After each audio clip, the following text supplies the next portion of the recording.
inclusion means not just that we're allowed to be here, but that we're valued. And that's from Claudia Brinwoody, who is a managing director and diversity champion at IBM. So I'm going to steal her words today.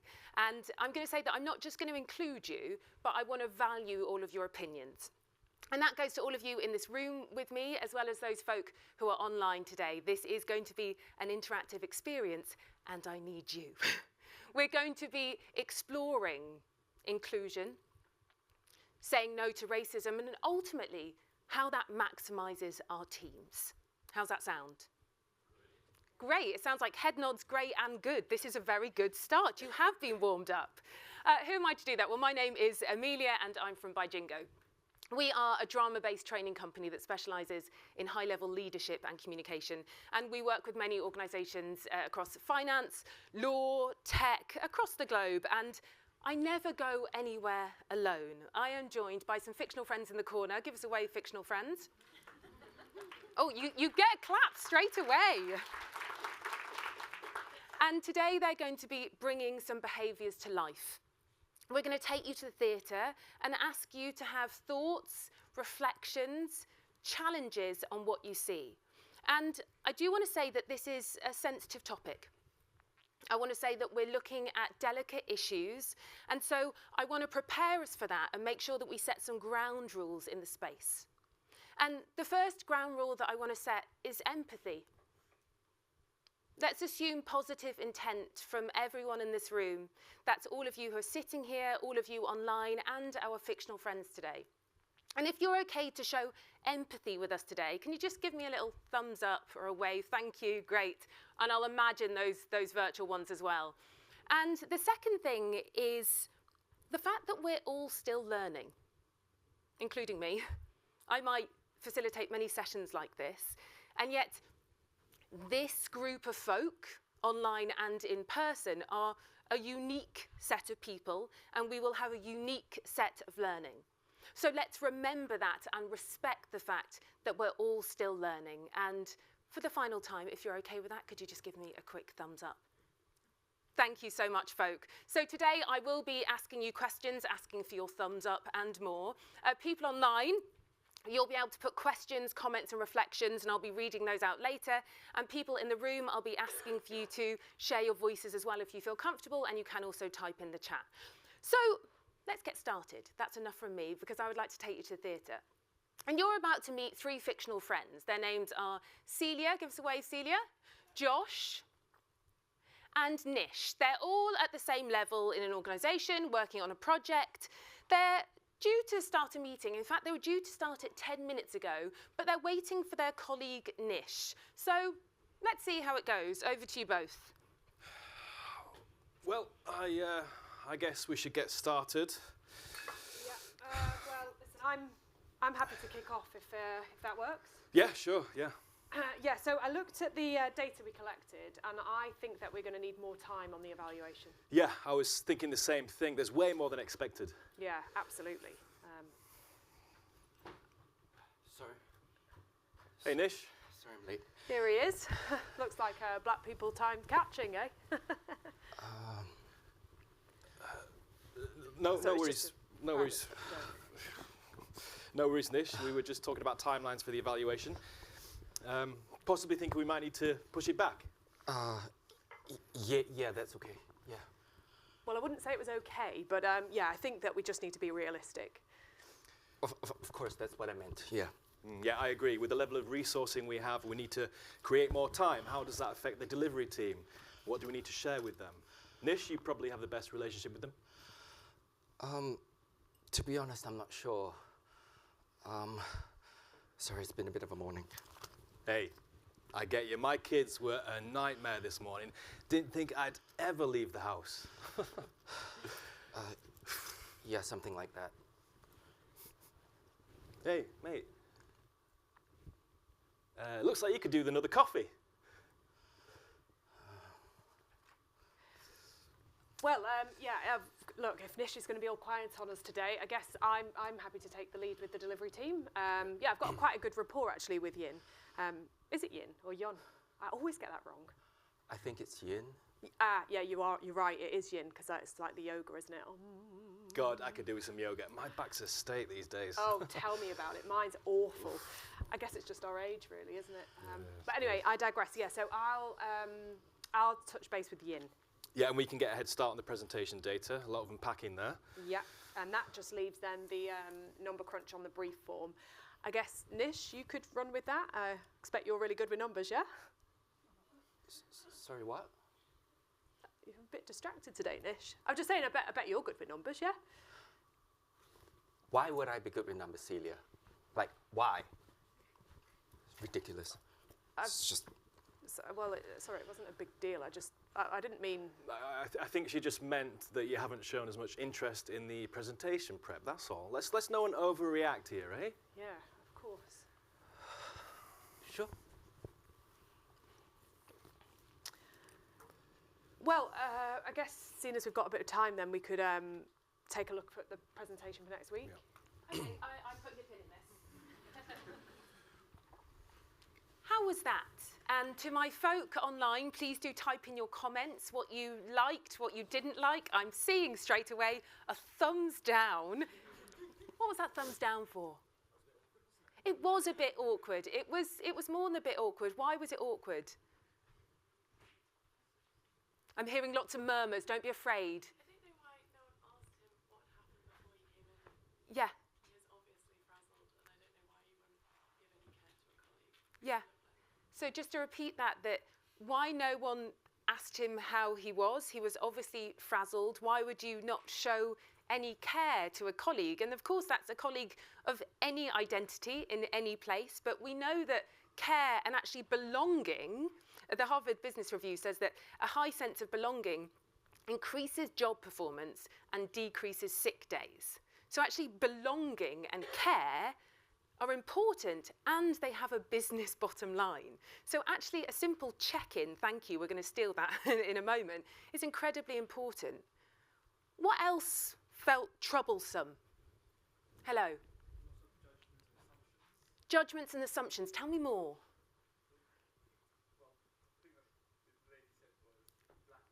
Yeah. Yeah. Yeah. So assumptions around the reason why he might have been late, problematic commentary with racial, I was going to call them undertones, but overtones. There wasn't anything under there, was there? Very problematic. And I'm going to come to my my online audience. No curiosity about what's going on with Nish. No interest in Nish at all. Intense. Yes, I think we all got that. It made me uncomfortable. Agreed. Stereotyping. It was assumed that Nish would be good with numbers. Stereotyping, yeah, these stereotyping can work as a microaggression. These kind of, I think of them often as mosquito bites. You know, you get one, it's okay, it's a bit annoying. You get two, yeah. But if you end up being full of mosquito bites, it really does ruin your holiday. So actually, that kind of stereotyping, those kind of microaggressions, though they could appear harmless, can have a big impact. And I saw that you had your hand up. Hello. I think it's a curious mix. It's unlikely that you have the so-called positive discrimination and negative Yeah. at the same time. So it felt unlikely that to happen. Yeah, interesting. You usually you're put in one track or the other. Yeah, interesting. So we might see that people tend to have a sense of kind of either positive discrimination or negative discrimination. And in truth, sometimes actually those things that people see as positive discrimination or negative discrimination, they don't always see it in that sense. So sometimes negative discrimination, someone doesn't see it as that. They actually think, oh no, that's a good thing. I know personally I've had many comments in my life where someone said something to me and I've gone, oh, you've said that as a compliment. Oh, it wasn't. It really wasn't. I saw, I'll come to you, and then there was a hand over here, so let me. I think I was most dismayed that the character on the left knew what was going on and downplayed it rather than challenged it. Yeah. Okay, we're going to challenge them in a minute and find out what's going on. And yes, hello. So I think there's the point about the offender, but also the role of the enabler of the bystander. Yeah. So if you have somebody who is clearly being inappropriate addressing, Yeah. then the other person is enabling Yeah. saying something or actually supporting. Yeah. It's also very good. Yeah, thank you. And yes, one more. And also probably that the people involved are not equipped with the tools to call it out Yeah. in a non-emotional way.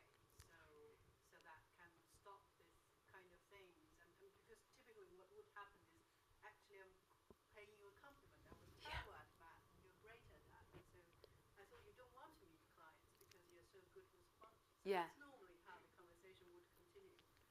And so I think that's also a thing that people are not equipped with the skills to deal with those situations in a non-emotional way. Yeah, that's great. People aren't equipped to deal with the situation in a non-emotional way. And I'll come to you both in a second. How many people in this room have at times something inappropriate has happened, either has been said about you or around you, and it's a safe place to share if you feel.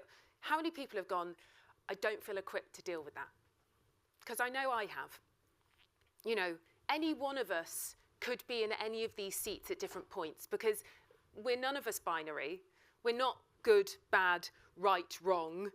There are no evil people here, and if we assume positive intent, but people do make mistakes. So what we're looking to do is equip us with some strategies to support us in these difficult moments. Hello. It felt like the person on the left had best intentions and wanted to try to help instead of asking how he could help. Yeah. He was trying to come up with solutions himself. Yeah. Or explanations. Yeah. So we felt like on some level our friend Josh had good intentions but didn't know how to utilise those, and it all kind of melted into nothing. Yes. I know you said assume positive intent from the start. Yeah. And the lady there mentioned maybe Josh had some good intentions. But I did feel there was a certain level of disrespect when he was almost centering himself Yeah. in a situation where someone is already looking flustered. Yeah. Yeah. Thank you. So we're assuming positive intent, but there was certainly some problematic behaviour, both from Celia and Josh, in the way that they dealt with it. I know there's lots more hands, and I love seeing this. I'm going to take a brief moment to engage with these, and then you might have more to say, because what I'd like to do is actually find out what's going on with them, what they're thinking and feeling, and what we can learn. So, Nish, I'm going to come to you first. How was that meeting? I'm angry and frustrated, mostly with myself for losing my cool. I see myself as a reserved type of person who gets things done, but today just felt a bit much. Let me give you some background. This morning, on my commute to work, I sneezed. Some bloke on the train started making racist comments about COVID, and it was pretty intimidating. It's sad to say, this type of stuff happens sometimes, and you try and let it go, but sometimes it's scary. So by the time I got into work, I was already flustered. When Celia started making comments about black people time, that was just weird. Like, where did it come from? Am I the token non-white? Like, put all your stereotypes on me? Like, I tried to ignore it, but the comment she made offhandedly just made me feel pretty awkward. Is it so difficult to get a person's name correct? Makes you wonder what else is being said behind closed doors. And I don't want to think about that. I want to focus on work. All this makes me feel like I don't belong here. Okay. Nish, thank you for sharing that. What stood out for you from what Nish said? He doesn't feel that he belongs. Yeah. Yeah. He doesn't feel that he belongs. And that emotional labour around the lack of belonging, the emotional labour takes its toll on his ability to do his work. And that's a problem for all of us. So we want to do this sense of inclusion and belonging, not just because it's good and caring and the right thing to do, but it's impeding our team as well. There is no reason for this person not to feel included. We need to build strategies. Now, we can't necessarily fix the outside world. We can't always fix people's way into work. Distressing things might happen, but we can build a sense of check-in. We can increase a sense of belonging for this person. There was a hand over here. Hello. Sorry, could we ask people to use the microphone so people virtually can hear too? Thank you so much. Apologies. Everyone's a singer now. It's great. And we were about to grab the mic as well, because we were saying earlier, think about the people online. I think what struck me as well with Nish is initially how he led with the kind of self-disappointment that he was feeling, and I think that's comes back to the emotional labour point. But that's the thing that sticks, is how you end up looking first inside, because that's what you end up doing, rather than looking at the perpetrators and thinking, how could they have changed? You start thinking about your own reactions, and I think that's something really stuck for me as well. Yeah. So again, as you say, it's the work that then he does, because he feels that he's the problem, and what can he do, and he's frustrated with himself. All of that takes its toll. And I'm also just seeing a few more comments online. The cumulative impact of trauma experienced. Yeah.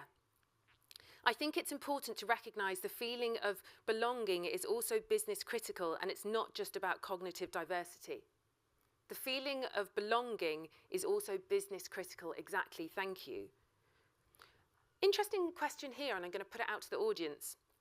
Should we start distinguishing between good and bad stereotypes? No. No. Because ultimately, and look, we all have bias. We know that. It's impossible for us to move through this world without any bias. We all make these shortcuts. It's helped us grow. This is what we do. We all watch the TV. We all grow up with our families and our friends. We all have bias.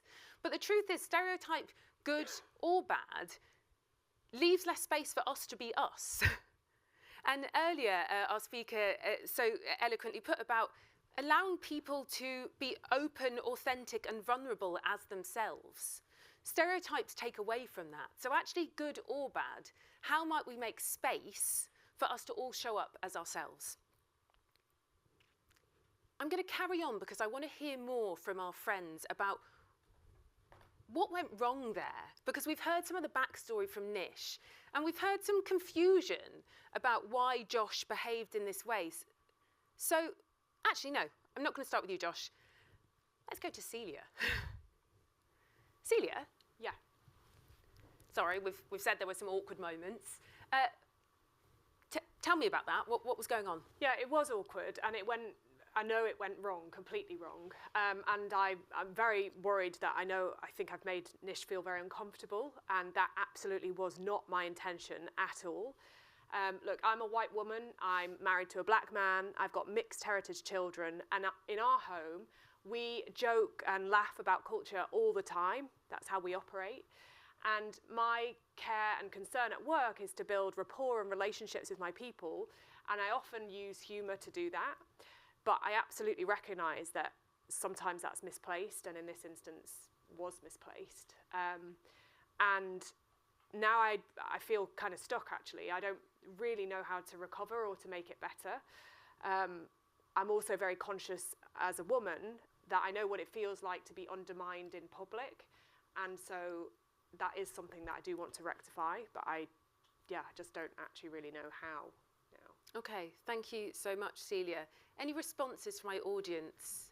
Hello, yeah, hands straight up, coming straight to you. Yeah, microphone, there should be 2 seats along.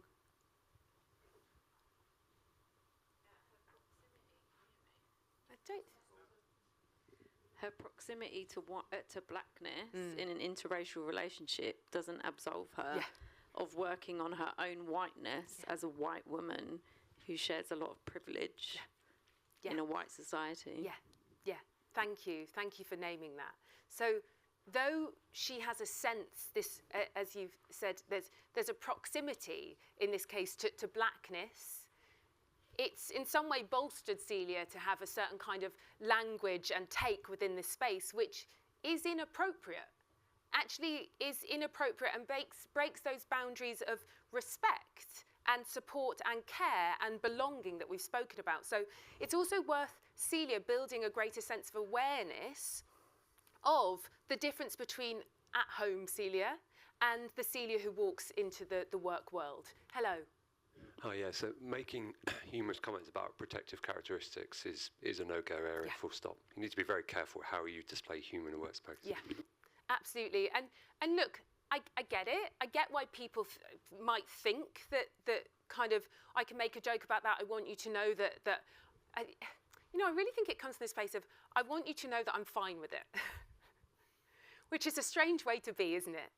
And really the best way to show I want you to know I'm fine with you being you is just letting you being you. Letting you do it. Yes, hello. Celia is equally as unequipped to deal with the situation as Nish. Yeah, yeah. Okay, so we're going to take on that challenge, sir, because in a bit we're going to figure out how we might be able to equip Celia, because you're right. And again, this concept of we all could be any one of these people, and I really want to be clear about that. I've definitely been in the Celia seat before.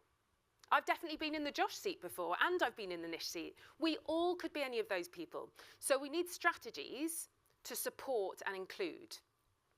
Let's go to my final friend, Josh, and please online feel free to comment with what Josh says. So Josh, what's going on for you? Yeah, I mean, that was a weird meeting. Of course, I sensed that Nish seemed a bit flustered, but I wasn't sure how to check in. And Celia definitely made some odd comments, but I guess that's just her style. In general, I try not to rock the boat so that no one's made to feel uncomfortable. But maybe that says more about me than anyone else. I just hate awkward situations. It's unusual for Nish to snap, and I worry that I should have stepped in and stopped the situation escalating, but it's hard to know what to do in these situations. And I don't want to seem like a white saviour or that I'm talking down to Celia as a woman.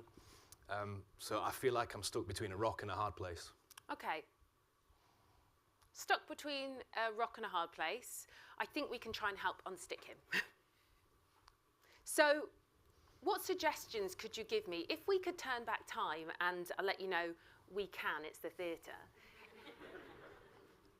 What could Josh have done? Hello. Yeah, I think the challenge is one of what I call intimacy. And if each of the three people were working in an ecosystem, in an environment in which it felt safe to share what each of them have just shared with us now, if they were able to share that with each other, that would help them have healthier, more functional conversations and empathy among them, and then maybe to collaborate together around how to do things better with more mutual support, greater empathy, and better outcomes going forward. Yeah. And it sounds like we're talking about building a sense of psychological safety. And I'm sure many people in this room have heard the term psychological safety coined by Amy Edmondson, that talks to our ability to speak up, to ask questions, to challenge and make mistakes without retribution or punishment. To show vulnerability and authenticity, as you shared earlier. How do we build that psychological safety? How can we find a way for these people to share in an honest, authentic way? I'm going to come to two hands here, and then I will come to my online friends. Hello. Everyone's very good with the mics now. They're straight up there. Does it work? Yes, it does. I actually thought that the meeting just shouldn't have gone on when Nish walked in, clearly quite flustered, and for him to have to go right into the thick of it and to start responding to questions when he's still unzipping his bag. Yeah. So I think the first instance of psychological safety would have been, you need to get you've had a rough start to your day. Yeah. Should we reschedule? Yeah. Do you want to get your bearings about you, as opposed to going straight in? Okay, thank you. Josh, were you listening to that? Okay, taken, yes. And maybe... just press the button again. Maybe just everybody listened in the first instance. Great, okay. And when people felt they were listened and seen, that creates psychological safety. Active listening, making sure that each person is listened to and seen to help create psychological safety. I think, did you have...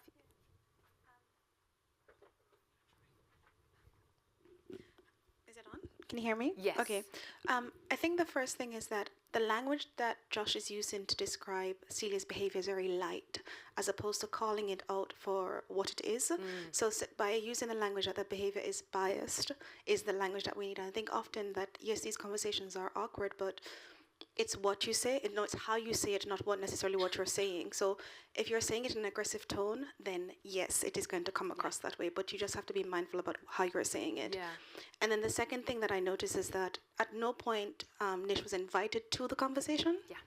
So the conversation was, there's a lot of assumptions about what he was feeling or what could have been going on, but at any point no one stopped and said, what's happening here? Yeah. And then that would have been an opportunity to pause the conversation and then open it all up. Yes, exactly. Thank you. Again, I hope you're all listening very closely because we are going to challenge this. I'm going to take one more, folks. I love how engaged you are on this. I want to make sure that we make it to the end. So I'm going to come to one more here, but then I am going to keep coming to you throughout this session. So a lady in the red top, thank you.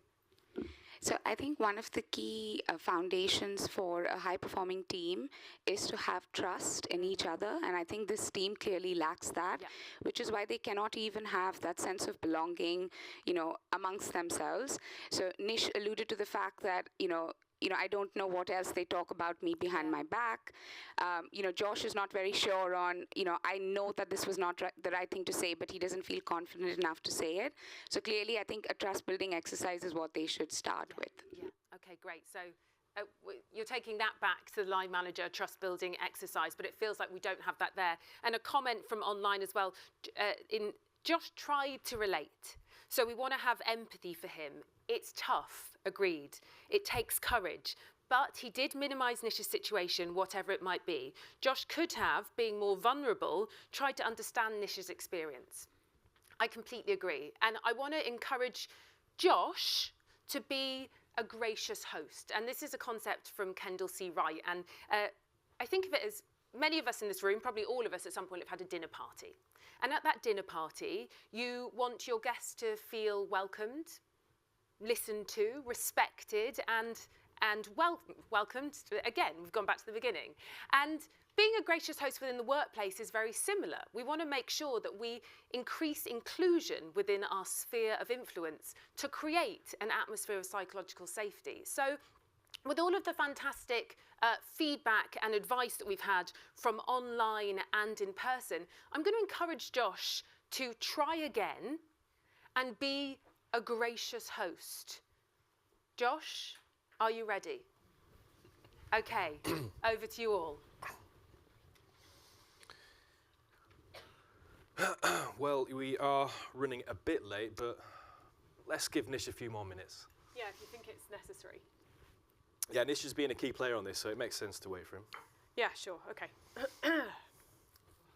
And here he is. Here he is. Clearly black people time's catching. I don't think it's got anything to do with that, Celia. Yeah, sorry, it's just a private joke. Nish, mate, you okay? Yeah. Looks like you've just got into the office. Do you need a minute? No, I'll be okay. I think let's move on. Yeah. Yeah, good. Yeah. You sure? Yeah, because we've got quite a lot to get through. So don't go quiet on us today, Nish, and turn that frown upside down. Celia, I know you mean well, but I just don't think. I don't think now's the time. Nish, you mentioned you had a rough journey. We do need to look at timelines, but we don't need to do it right at this moment. Why don't we reconvene a little later? Would that work for you? Actually, yeah. A 30-minute breather would do me the world of good. Okay. Yeah. Okay. Yeah, sure. Do you want to talk about it? The journey? You seem a little shaken. Not right now. I appreciate it, but not now. Yeah. Okay, yeah, you do look a little off, Nish. So, yeah, we can reconvene. Great. Thank you. Okay. Round 2, lots of laughter. Better? Yes. Oh, okay, leader clap, why not? Let's go for a clap, folks. So, what was better about it? What did you like? Hello. Oh, can you use the microphone so people online can hear? Thank you. No, I think you have to, do you press something up? No. Yes? Yes, there Oh, we go. fantastic. I think for the first time, you could see that Josh was really an active ally. And I think he was getting to a stage where he was almost becoming a savior because, yes, there were certain times I felt we're all adults in the room there. And if the lady in the middle is consistently making comments like that, it's not his job to be interrupting every single time. Interesting. There might be something around taking her aside, because if that lady also feels like she's being put in the spot or actually attacked in some way, it could backfire. And then all the attention will now be on Josh being a savior and almost being a bully in that space. Yeah. Thank you for sharing that. And look, I'm going to be really honest that we can't just legislate for one way. Because every conversation that you are a part of in your real life will go a bit different. And the way that the Celia character shares her comedy will go a bit different. And therefore, the way that you check in will go a bit different. But what we want to highlight is ways that we might be able to pivot.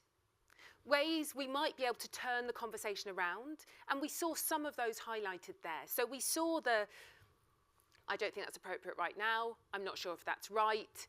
The noticing, are you okay? Actually, maybe this isn't the time. Deadlines are deadlines, but it feels like you've just got here. So there are things that we can do to be a gracious host. And there might be further steps that we need to take. It might be that this, as you say, could end up kind of causing a problem with Celia, and there might be a follow-up conversation. In fact, I'm sure there probably would be, particularly if this was repeated behaviour. And again, that might look very different, dependent on relationships, dependent on the trust built within that team. But one thing I do want to focus on, sorry, I'm just reading a comment here. Empathy was displayed now, which was totally lacking initially. Okay, so we built empathy. We built empathy there. And another comment says, could we perhaps set some ground rules, boundaries as a team up front? Yeah, so Erin Myers in the Culture Map talks about a contract of work.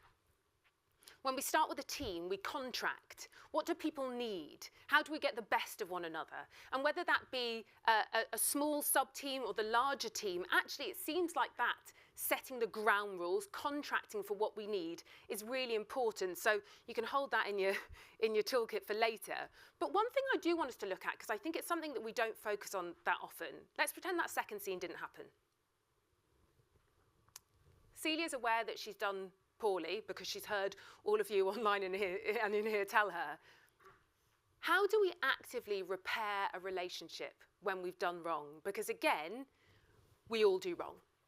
We all make mistakes, maybe not the way Celia did, but we all do make mistakes. So what I'm interested in for the rest of our session is to focus in on what an apology might look like. So you're free for the moment, Josh, thank you. And Celia, we got some empathy out of you, and that's step one, so we're happy. Celia. Yes. I'm just going to, carte blanche. Let's see an apology. Let's see how you do. Okay. Hi, Nish. Hi, Celia. How are you doing? I'm okay. Sure.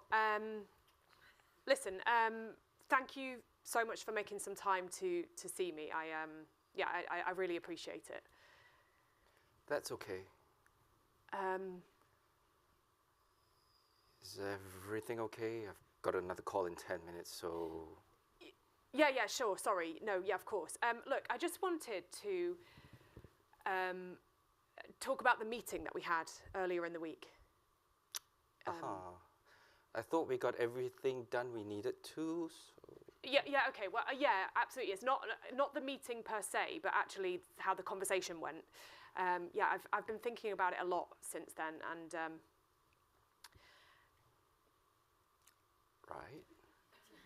Well, I realised that maybe it didn't land very well. I was kind of joking about timings and things, and yeah, I guess maybe it came across wrong. Mm-hmm. So, listen, I'm sorry if I made you feel uncomfortable. Yeah, that wasn't my intention at all. In fact, I was trying to make you feel more comfortable.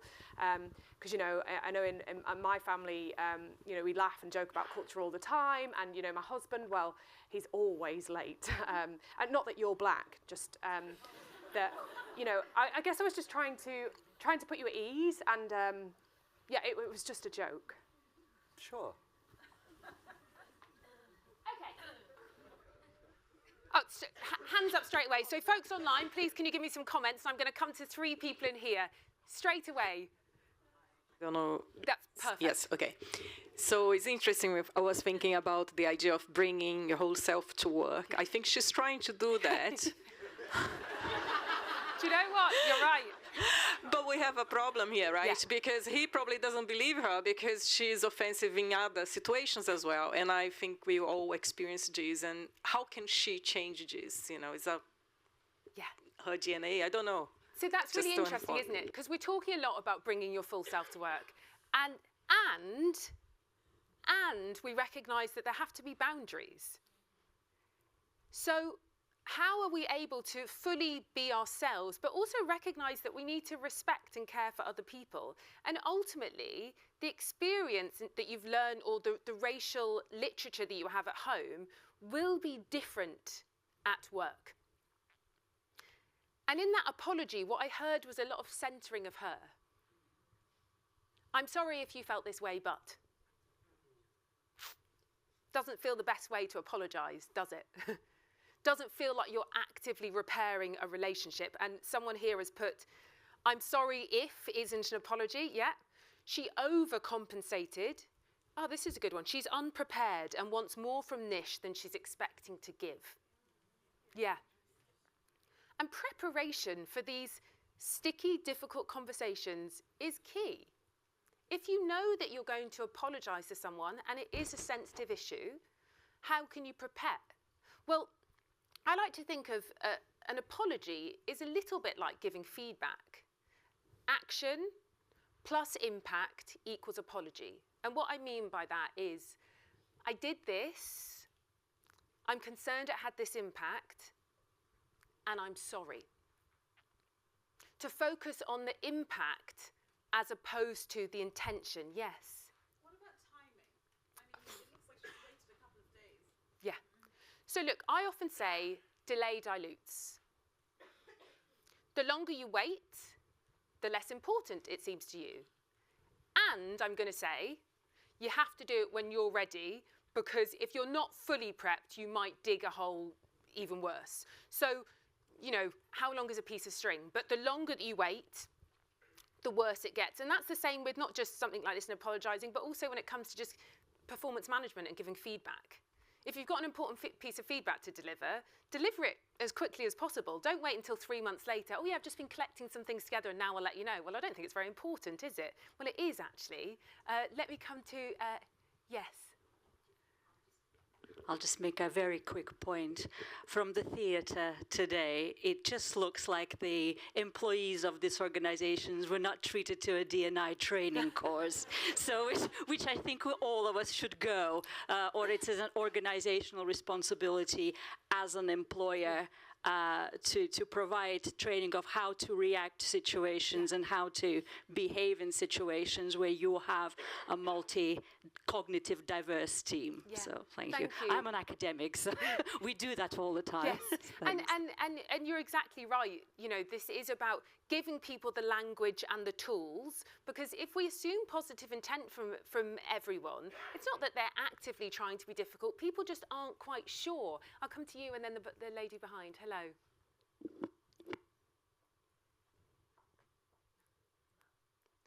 We've just got some mic choreography.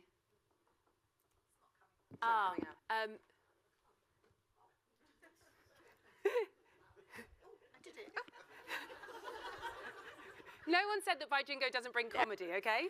Okay. Hi. I think what's really interesting about intent and tools, Celia has kind of stayed in character insofar as it's not an apology when it says, it's not what I said that I did was wrong, but rather that you received it and interpreted it incorrectly. Yeah. So that kind of just it seems to be a golden thread, so it isn't actually about tools and language. Yeah. It seems like her perspective of this she isn't taking the right perspective at this point as well.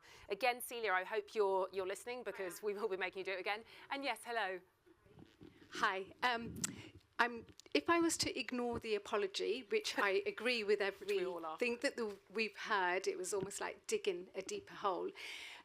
But it could be, we talked about empathy being really important, and that was the bit that would have made a big difference at the start. However, not everyone can show empathy or feel empathy, and so it's recognising equally that Celia might not have been able to read into that, the subtle.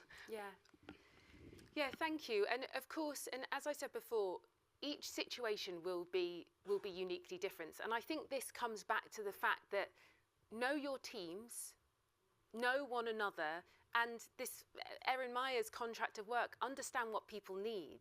Because actually, if we understand the different cognitive styles, if we understand the way that people best communicate across difference, the easier this conversation gets. Because it's not about one size fits all, but it is about us finding ways to communicate across that difference. But yes, you're right, not everyone will be able to engage with empathy in that same way. But what one would hope is that through our growing into teams, getting together, that we actually start thinking about what people need and how they work. We build trust, we build psychological safety. That means this is an easier conversation. I'm going to just do 2 more from here, and then I'll come to you. So this is just coming back. A complete lack of accountability, owning her behaviour and the apology. So what we're looking for is for you to own your behaviour and actually apologise. The power of saying, I am sorry, is incredibly important. And one more who had their hand up. I'll come to you afterwards, if that's okay. Hi, I just have a question on those situations. If you were the manager and you were in the same meeting as the two, and when that happened, you observe this, what can you do to help? Because we are going to work in the same team. So I think there's and I find myself slightly frustrating when I say there's multiple answers for that. Because as a manager, you might in the moment pivot a conversation. But ultimately, I do think there will be more of a conversation to happen one-to-one if someone is displaying those kind of problematic comments. Ultimately, that doesn't have to be aggressive or offensive, but it is important for people to build their awareness. So if we set up an understanding that we're all still learning with a growth mindset, then actually it means that we're more likely to be able to have that conversation and for people to be able to learn. So with that in mind, I'd like for Celia to take into account all of the things that you've said and from our friends online to see if we can have a different perspective to this apology, a bit more structure, considering the impact on Nish and seeing what we might find from that. So Celia, for the final time, over to you. Hi, Nish. Good morning. How are you doing? I'm okay.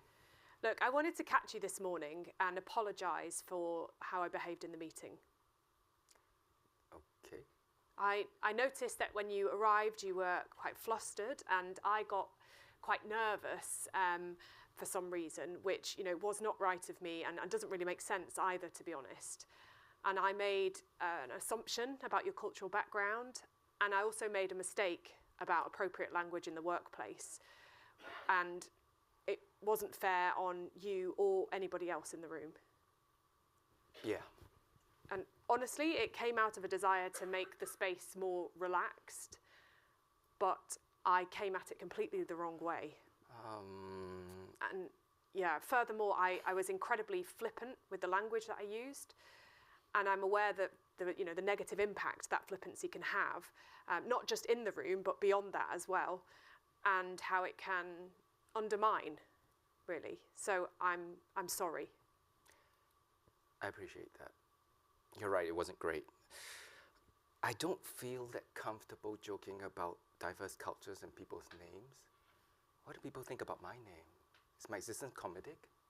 No, of course not. No, not at all. But I can understand why you think that. And I think Yin shared the name of a pronunciation of a name multiple times, we owe it to her to listen and get it right.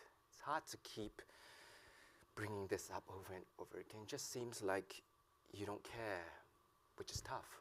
Absolutely, yeah, I can only imagine that, and that absolutely isn't my intention. I totally care, but I can, see how that doesn't come across. I appreciate that.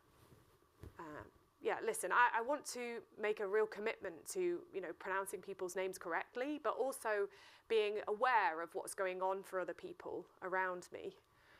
I'm sure people appreciate that, yeah. And I don't want to burden you, but, if there is anything that you think might help me with that, then that would be great to know.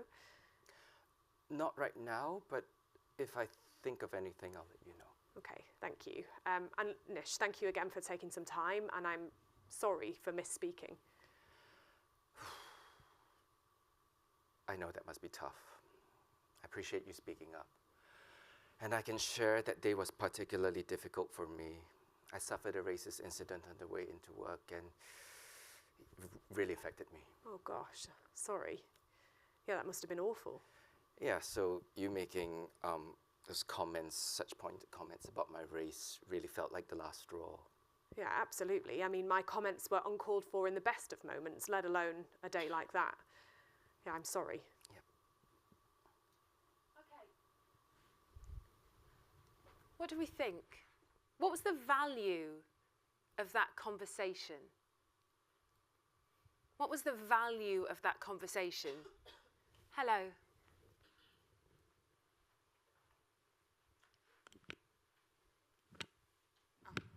The acknowledgement, it came from her rather than how he felt about it. So I think that's the most important thing, that she was very explicit and straightforward in what she did wrong. Yeah, so she was explicit and straightforward in what she'd done wrong. Yes, what else? Hello. Am I on? Yeah. I think the value was that she actually created the psychological safety that we're talking about, and Nish shared the experience that he had on the way to work, because it was a well thought out apology. She didn't own his experience in that meeting, and the output was that Nish felt he was able to share the incident in the morning. Yeah, it feels like, and granted, maybe in a sped up version of what their relationship could be, but it feels like sometimes through that mea culpa moment, actually that sense of vulnerability can open up something more, can open up that sense of trust that we're looking for to build that team. And I want to read something that's been put on online, that someone said, I don't think this is a DEI issue or obligation to solve. This is about leaders inspiring and role modelling a culture of empathy, respect, intimacy, openness, vulnerability, boundaries, and psychological safety. And I completely agree with you, because I think all of those things are DEI issues.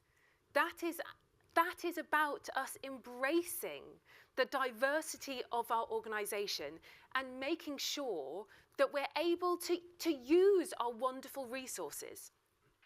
Kendall C. Wright says that diversity increases the probability of getting the idea in the room, and inclusion increases the probability of getting it on the table. So when we're thinking about saying no to racism, when we're thinking about being more inclusive, we're getting ideas on the table. We're creating a psychologically safe space so that these people can do their best work. Because that's why we're here. We're here to do our best work, so we want to create that space for it. Folks, we've only got 2 minutes left, but I'd love to hear from a couple of you just what your biggest takeaway was from this, something that has stood out for you from our wonderful stories today. Would anyone be willing to share? I'll take one in the room and one online. Hello. Hello. I think the biggest takeaway for me is, if you make a mistake, don't make it all about you. Yeah, thank you. If you make a mistake, don't make it all about you. And it's okay to admit that you made a mistake. Actually, sometimes a bad situation can actually become much exponentially better by being vulnerable and admitting to that mistake. One more person in the room. Hello. So I think for me, it was about being empathetic. And like you said, I think any one of us could be in any one of those seats. And whilst, you know, we can all play different roles at different times, if you come at it with empathy, and like Nish did there, and when Celia apologised, he said thank you for the apology, and he didn't kind of go at her and rant at her and berate her for owning her mistake. He made space so that she could learn and grow, and said he would kind of come back and think about any feedback that he could give her, so that she could grow and you know, do better kind of next time. So it's about empathizing with everyone. Everyone's coming from, if we think everyone's coming from a place of good intentions, then that then builds psychological safety within the team, and you can actually be really open with your feedback and say, actually, that made me feel really uncomfortable. Why did you say that? Listen to why they kind of came at it from that angle, and then kind of grow together and understand each other better. Culture cascades. Thank you so much for sharing that. Because this conversation and that sense of psychological safety cascades. There is a ripple effect to someone going, hey, I made a mistake, and someone going, I hear you, let's talk. And then them knowing that they can do that with someone else. Because the truth is, we're all going to still keep making mistakes. We are. But what we can do is listen and learn from them and apply that learning in the future. So folks, my final challenge to you is apply the learning that you've gained today in the future. Go well. You don't have to be perfect. Know that you can make mistakes, but please do listen and learn from them. My name's Amelia. We've been Bi-Jingo. Thank you so much for your energy and enthusiasm. Thank you, folks.